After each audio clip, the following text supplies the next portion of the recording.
Yo, I made a lo-fi hip-hop beat from scratch and it sounds like this.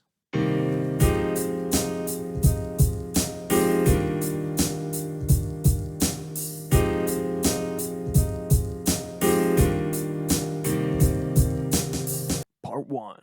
Instruments and melodies. A big part of lo-fi music is the instruments you choose. The way that your instruments sound can really influence people's immersion into the beat. The main instrument I chose to use was FL keys with the piano preset. Without any effects, it sounds like this. I added 2 effects onto it. One effect here to boost the lower frequencies, and a second effect called RC20 Retro Color with some vinyl that follows the sound, and some magnetic interference. This interference allows the sound to change in volume randomly. Here's how it sounds with those effects. The first thing I did was I found some lo-fi chords online. Simon Savita would be very disappointed in me. If enough people listen to my lo-fi tracks, maybe one day I can pay for his course.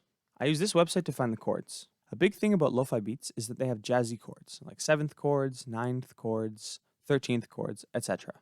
The chords I took were this progression here, which is the E flat major 9 to the A flat major 13. I also added the C minor 11. Here's the chord progression I came up with.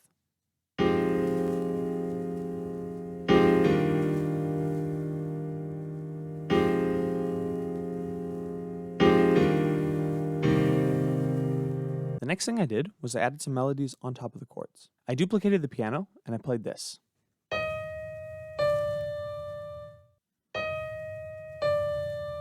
Here's how the chords sound with that.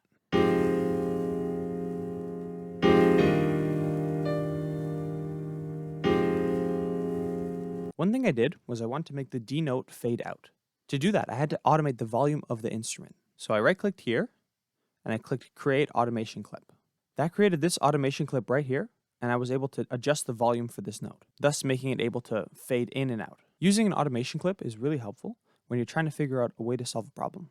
The next thing I did was I added a saxophone. This is a free saxophone plugin that I got. The only thing I did for this saxophone was to play one note that repeated every beat. Each time the note was played, it got a little bit quieter. Here's how it sounds.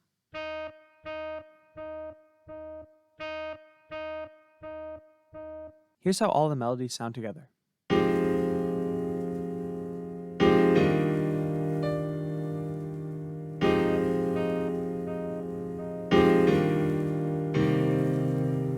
Part 2. Drums. For the drums of the track, I want to use some live drums I had and some boom bap drums. I think the most important drum I chose was this kick. I also added an effect to it so that it would sound noisy.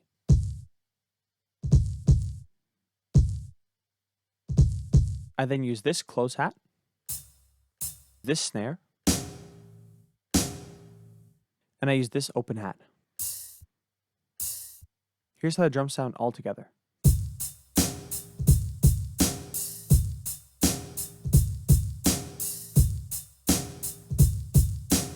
I also made a slightly different pattern with the snare.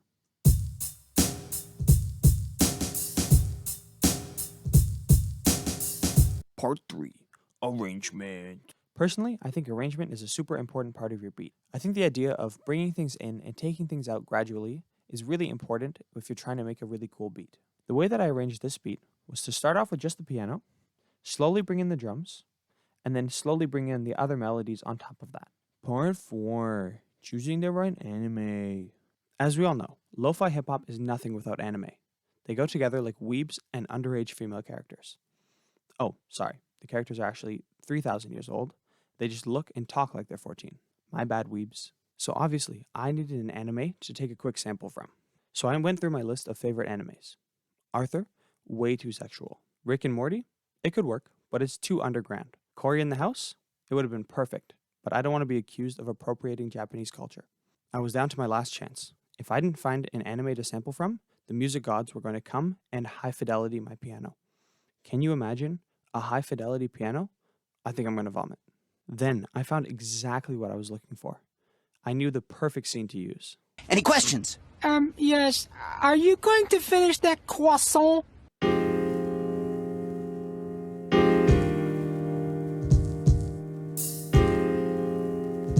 Are you going to finish that croissant?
itself out.